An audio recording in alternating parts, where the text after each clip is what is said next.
Evet arkadaşlar, sanırım biraz terledik.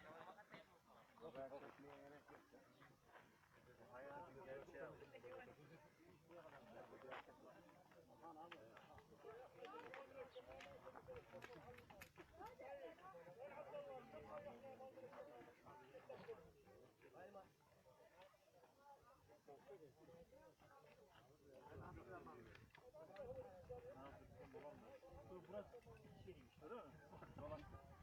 Çiftlik yerlik, bak güzel hazır. İki dersin de burada alır.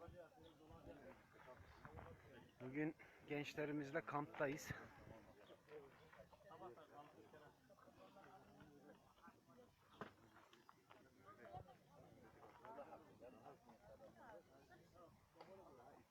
Doğru Amaçlarla Toplumsal Entegrasyon Derneği olarak doğa yürüyüşümüzü gerçekleştiriyoruz. Şu anda istirahat verdik.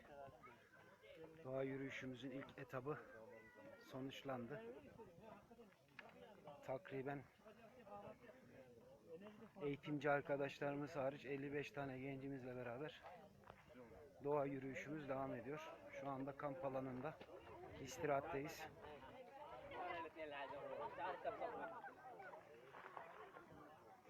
Çorum'un güzel bir ortamında gençlerimizin bir kısmı şu anda barajı daşlamakla meşgul.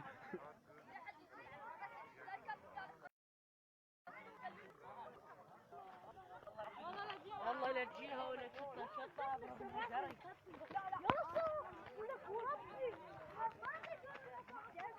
Çorum Spor, Gençlik Spor. Çorum Süper, Gençlik Süper.